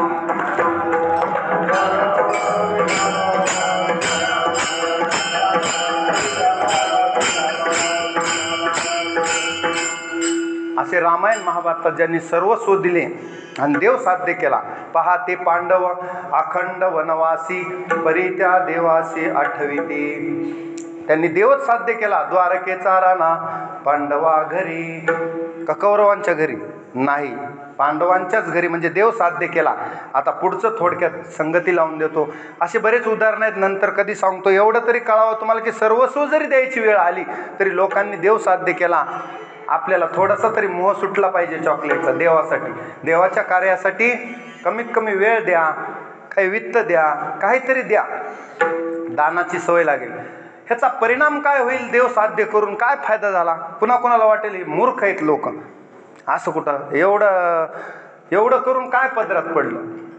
एवढं करून काय पदरात पडलं? एका माणसाला दुसऱ्या एका माणसानं पाठीमागून दगड मारला म्हणा, म्हणजे दंतकथा आहे, पण त्याचा बोध महत्वाचा आहे. मारला की नाही माहीत नाही, पण गोष्टीत मारला. मारल्यावर तो माणूस रागात आला, एवढ्या जोरात पाठीत दगड मारला. त्यानं मागे वळून पाहिलं तर तो दगड सोन्याचा होता. कशाचा होता? माग बघून कोण्या माणसानं मारला तर जेवढ्या रागात होता तेवढा हसायला लागला. आणखी एखादा असला तर मार, काय होणार नाही. काय होईल? जास्तीत जास्त थोडंसं सुजल, एखादा दवाखाना करावा लागेल. पण सोन्याचा दगड मिळत आहे. सोन्याचा दगड मिळू लागल्यास कष्टही सहन करते की नाही? मग तसं देव मिळत असेल तर थोडे कष्ट घेतल्यावर काय अडचण आहे? विठाला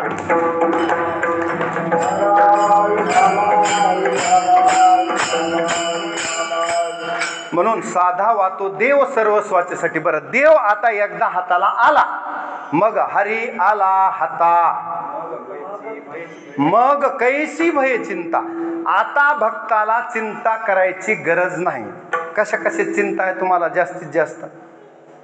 सांसारिक चिंता काही कमी आहेत का? त्या सांगू नका. त्याचा पाडा वाचित बसल्यास आपलं कीर्तनच सुटत नाही. सांसारिक चिंता आहे महाराज, आमकी चिंता आहे, तमकी चिंता आहे, भरपूर चिंता आहेत. आता मी त्या सांगत बसत नाही. आपल्या चिंता एवढ्या आहेत संसारिकाला. नित्य उठून या खावया. वा वा वा, ती तर महत्वाची चिंता आहे. सकाळी सकाळी पोट खायला मागते की नाही? हा, अगोदर त्याच्यात ढकलल्याशिवाय ती पुढे गाडी चालत नाही. ती महत्वाची चिंता आहे. भरपूर चिंता आहेत आपल्याला. त्याच्यातली महत्वाची आहे खाण्यापिण्याची चिंता. दुसरी चिंता आहे बायका लेकराची चिंता. मी गेल्यास कसं होईल, मी असल्यास कसं होईल, मी नसल्यास कसं होईल. आई वडिलाची चिंता आहे, त्यांना कोण सांभाळील, ह्याला कोण वाली.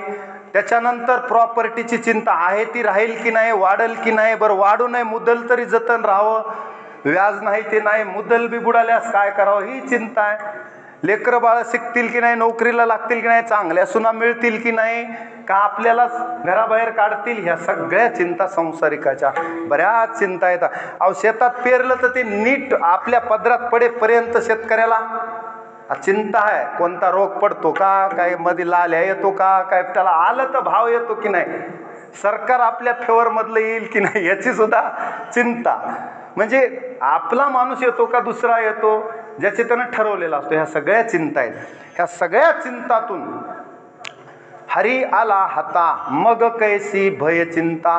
मग संतांना आणि ऋषींना, भक्तांना ह्या चिंता राहत नाहीत. तुकोबाराय म्हणतात, ज्यानं देव साध्य केला, साधावा तो देव सर्वस्वाचे साठी, मग प्रारब्ध तुटी क्रियमान. आता ही महत्वाच्या 3 चिंता आहेत. ह्या बाकीच्या जाऊ द्या, चालर चिल्लर आहेत. या चालर चिल्लर चिंतांना तर घाबरायची गरजच नाही हो. त्याच्यापेक्षा खूप मोठ्या आहेत, त्याचा तुम्ही विचारच केला नाही. सगळ्यात मोठ्या चिंता कोणत्या आहे? जन्म मृत्यूचा फेरा चुकवायचा आहे. ही सगळ्यात मोठी चिंता आहे. किती वेळा जन्मा यावे, नित्य व्हावे फजित. किती वेळा जन्माला यावं असं वाटते की आपल्याला वाटलं पाहिजे की किती बरे या पसाऱ्यात पडावं. तुका म्हणे माळ गुंतली रहाटी. हे रहाट गाडग चालूच आहे. पुनरपि जननम पुनरपि मरणम पुनरपि जननी जठरे शयनम इह संसारे खलु दुस्तारे कृपया पारे पाहि मुरारे भज गोविंदम भज गोविंदम भज गोविंदम मूढमते प्राप्ते सनिहिते मरणे नहीं नहीं रक्षति जुगृय करणे भज गोविंदम भज गोविंदम भज गोविंदम मूढमते. आता ही पुनरपि जननम पुनरपि मरणम ही सगळ्यात मोठी चिंता आहे. तुकोबाराय म्हणतात, प्रारब्ध तुटी क्रियमान. प्रारब्धही संपते आणि क्रियमानही संपते. या तिन्हीची एकदा साखळी थोडी सांगतो, एकदा भजन करा. विठाला विठाला विठाला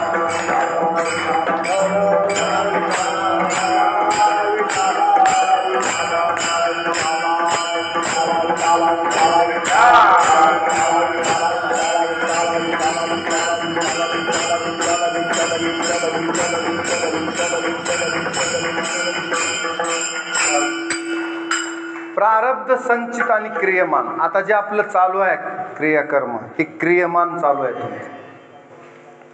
ह्याच्यावरच काय बनत असते पुढे, ह्याचा ढीग तयार होतो आणि काय तयार होतं, आपलं संचित तयार होत असते. संचित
अतिशय महत्वाचं प्रमाण दिलं. काय नाव महाराजाचं, थोडा आवाज द्या, एक जवळ बोला.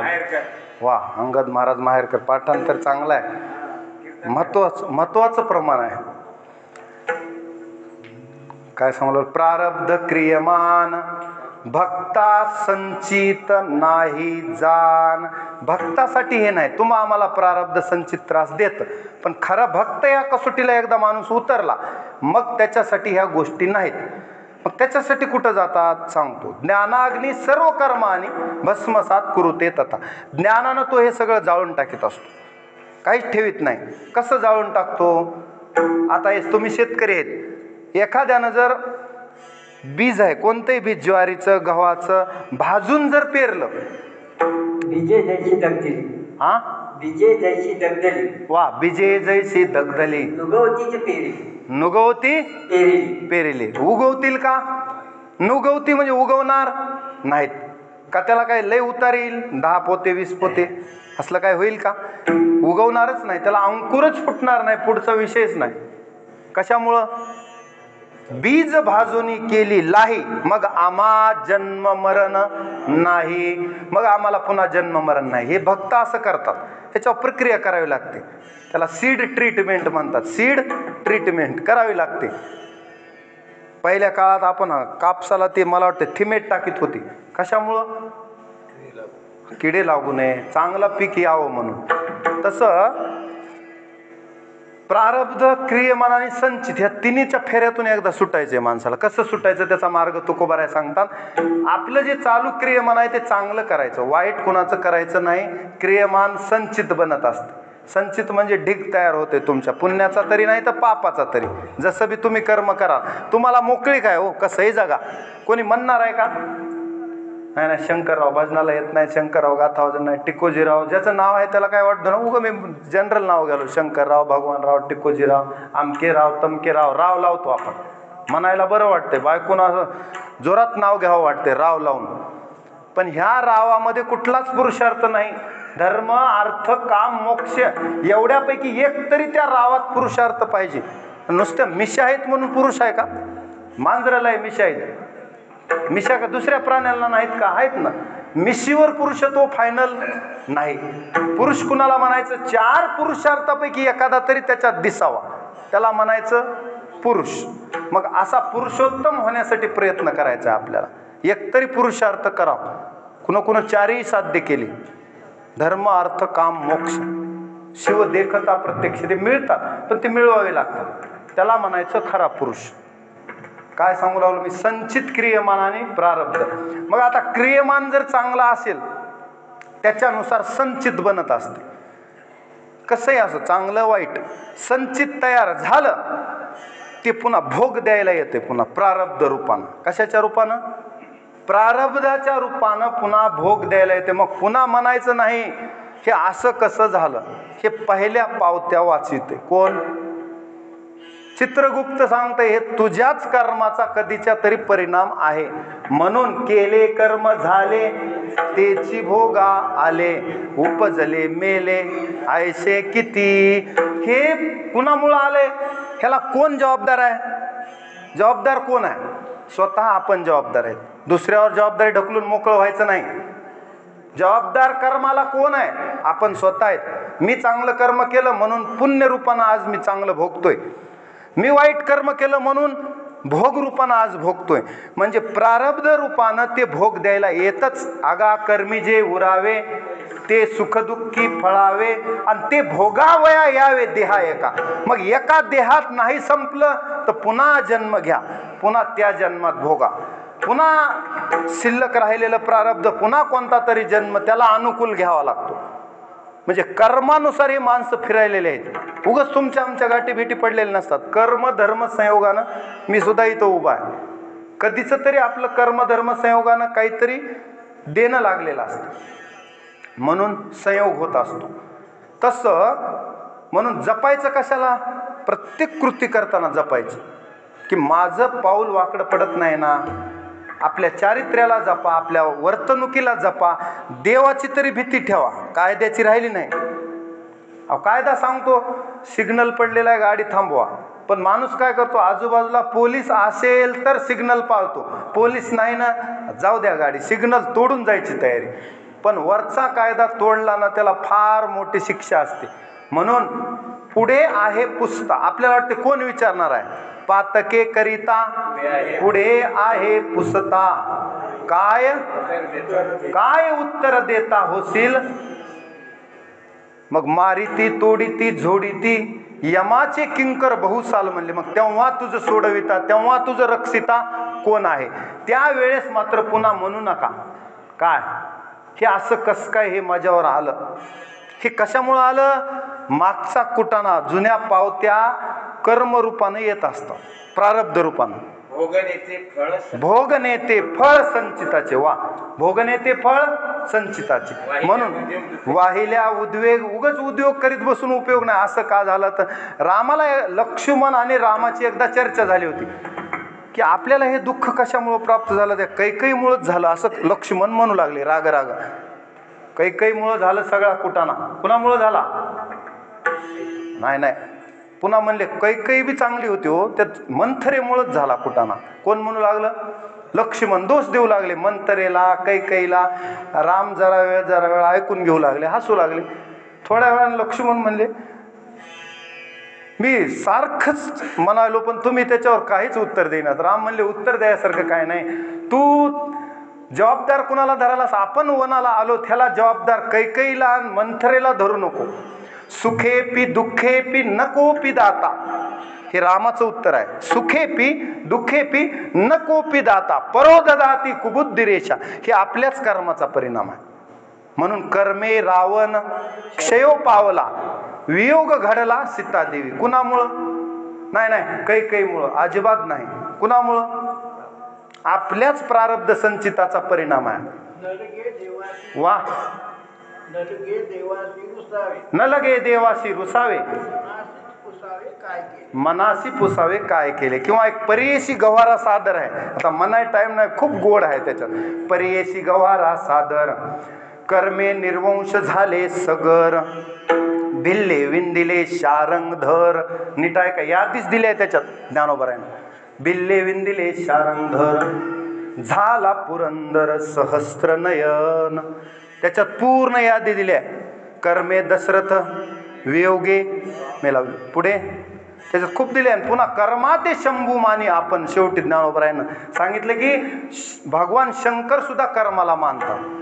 मग आपण ह्या कर्म आणि क्रियमान, संचित आणि प्रारब्ध याच्यावर खरं तर सेपरेट एक कीर्तन लागते, कारण तेवढं होतच नाही सांगणं. पण थोडक्यात सांगतो की ह्या तिन्हीलाही तुटी करायच्या. प्रारब्ध तुटी, क्रियमान, तिन्हीलाही जर तोडायचे, तिन्हीलाही फाटा द्यायचा आहे, त्याच्यासाठी देवाला आपलंसं जर केलं तर कसं जातंय सगळं. एक कथा सांगतो म्हणजे तुम्हाला लक्षात येईल. आता मध्ये भजन बी बंद करावं लागेल, टाइमच संपत आला. सुदामा ब्राह्मण दरिद्रे पिढीला देवाला भेटायला गेला. आता डायरेक्ट द्वारकेला गेला. अरे द्वारपालो नाही, काय नाही, भेट झाली. भेट झाल्यावर देवानं पूजन केलं आणि पूजन करता करता त्याचं प्रारब्ध, क्रियमान, संचित सगळं पुसून टाकलं. एका जनार्दनी भोग प्रारब्धाचा, हरी कृपे त्याचा नाश झाला. म्हणून प्रारब्ध क्रियमान भक्ता संचित नाही जाण. असं हजारात एखाद्याचं होत असते, सगळ्याचं नाही. सुदामा त्याला अपवाद आहे. का तर देवालाच वाटलं की ह्यानं देव आपलासा केला, पायात चप्पल नाही, फाटकं धोतर आहे, पण नाम चिंतन सोडलं नाही सुदाम्यानं. नाही विसरला पांडुरंगा कोण? सुदामा ब्राह्मण दरिद्रे पिढीला. तुकोबराय म्हणतात नाही विसरला पांडुरंगा. देवाला विसरला नाही. काही हो, माझ्या प्रारब्धानं माझ्या घरी 3 मुठी नाही, मुठभर पोहे सुद्धा नाहीत देवाला न्यायला. रिकाम्या हातानं जावं लागतं, याची खंत होती. कुणाला? सुदाम्याला. कसे तरी मुष्टीभर पोहे घेऊन गेला सुदामा. पण त्या ठिकाणी प्रारब्ध तुटी क्रियमान सांगतो मी. देवाच्या मनात आल्यास साधावा तो देव सर्वस्वाचे साठी. मग प्रारब्ध तुटी क्रियमान. मग सुदाम्याचं प्रारब्धही गेलं, क्रियमान तर त्याचं सुंदरच होतं, बघायचं काम नाही. पण कधीच तरी प्रारब्ध, संचित प्रारब्ध त्याला भोगायला आलं होतं, ते सुद्धा नष्ट झालं. म्हणून तुकोबराय म्हणतात असं प्रारब्ध, क्रियमान, संचित जर नष्ट झालं तर पुन्हा जन्माला येण्याची गरज नाही. अभंगाचं ध्रुवचरण.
अभंगाच्या ध्रुव चरणात सांगतात मग कासयाने पुन्हा संसार बीजाचे अंकुर दग्ध होती. इथं संसार या शब्दाचा अर्थ आहे जन्म मरण. मग कासयाने पुन्हा संसार बीजाचे अंकुर दग्ध होती. आता पुन्हा भक्ताला संसारात पडायची गरज नाही. प्रमाण खूप गोड आहेत, वेळ कमी आहे. न देखती गर्भवास कधी दास विष्णूचे अनुसरे तो अमर झाला अंतरला संसार. न देखती गर्भवास कधी दास विष्णूचे. पुन्हा त्याला गर्भवासाचं दुःख नाही. येणे जा भक्तिपंत बहु सोपा पुण्य नागवे या पापा. येणे जाणे खेपा येण्याची एके खुंटती पुनर्जन्म न विद्यते गीता गंगोदकं पित्वा पुनर्जन्म न विद्यते पुन्हा मग कासयाने पुन्हा संसार बीजाचे अंकुर दग्ध होती विठोबार कुमार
आता पुढचे चरणाचा दोन्ही राहिलेल्या फक्त संगती लावून देतो. आता मनीत बसू नका, वेळ संपला.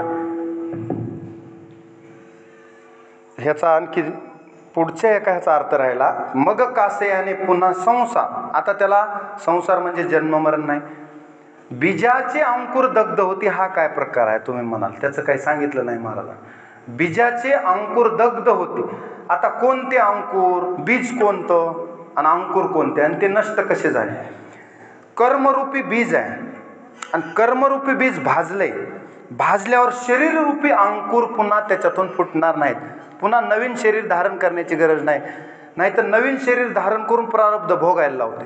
असं बऱ्याच जणाला भोगायला लावले. चांगल्या चांगल्या लोकांना सुद्धा प्रारब्धानं सोडलेलं नाही. थोडंसं जरी शिल्लक राहिलं तरी ते भोगवूनच घेते. कुणाच्याच बापाला सोडित नाही. त्याची वसुली पक्की आहे. कुणाची?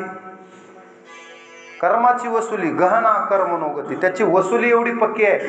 पुन्हा शरीर धारण करायला लावेल.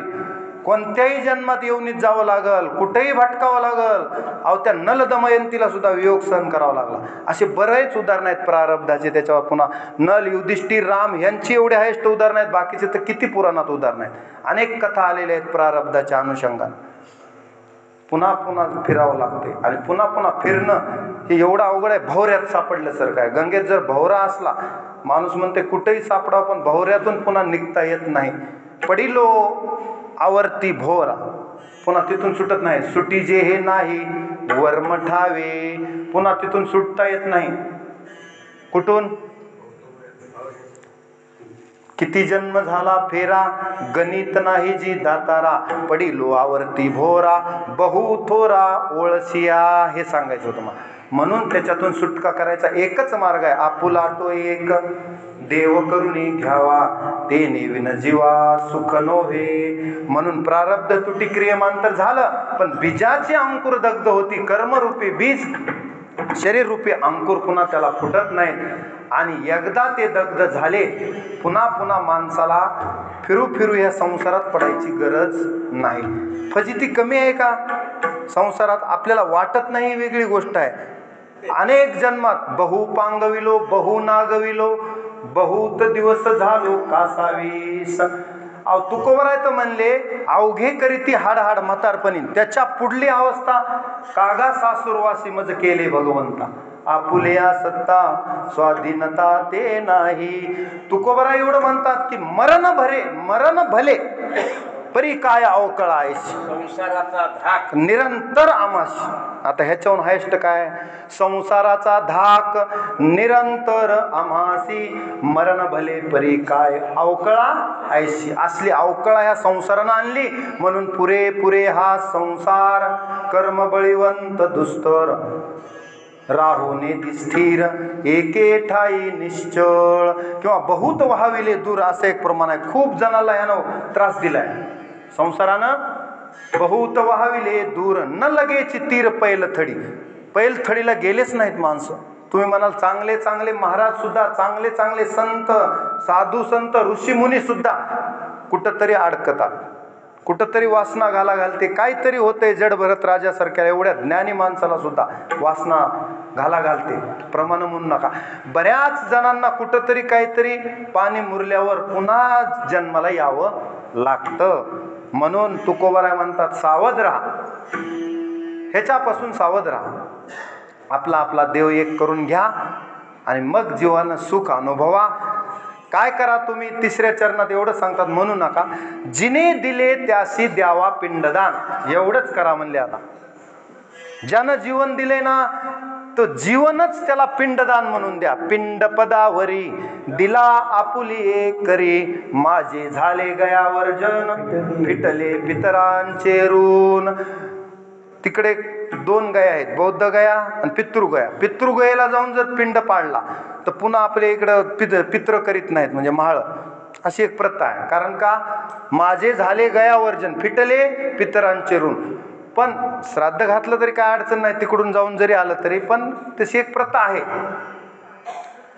तर पुन्हा पुन्हा पुन्हा पुन्हा ह्या फजितीत वाटली पाहिजे आपल्याला. फजिती किती फजिती आहे. कसलाही बाणेदार माणूस असू द्या, संसारात त्याची फजिती संसार करतय. चॅलेंज देऊन साधं नाही, पुन्हा पैज लावून कितीही बाणेदार माणूस असू द्या, कसल्याही मिशा राखलेला संसार त्याची फजिती करून नाही ते काम त्याच्याकडून करून घेते. मग त्याला वाटते अरे रे रे, आपल्यासारख्या चांगल्या माणसाला असलं नीच काम करायची वेळ या संसारात आली. लुडबुड माणसं तिथंच संसारात पुन्हा पुन्हा पुन्हा पुन्हा त्याला सुटायचं दारच माहीत नाही. मग असला कुटाणा होण्यापेक्षा तुकोबाराय म्हणले जिने दिले त्याशी द्यावा पिंडदान आणि उत्तीर्ण चरण धरून व्हावे. त्याचे चरण एकदा धरा, मग एकदा त्याचे चरण धरले की देव तुम्हाला या भवसागरातून पार करून नेते. भवसागर तरता कार्य करीतसा चिंता, पैल उभा दाता कटिकर ठेवोनी, प्रमाणम भावाब्धेरिदम मामकानाम नितंब कराभ्यान धृतो येन तस्मात विधातुर्व सत्ते धृतो नाभिकोश परब्रह्मलिंगम भजे पांडुरंग. एवढंच पाणी आहे बाबांनो. या जिने दिले त्याशी द्यावा पिंडदान, उत्तीर्ण चरण धरून व्हावे. एवढं करा. एवढं ज्यानं केलं तो निज स्वरूपाला प्राप्त होईल. मग तुका म्हणे निज भोग येईल निजता, तुका म्हणे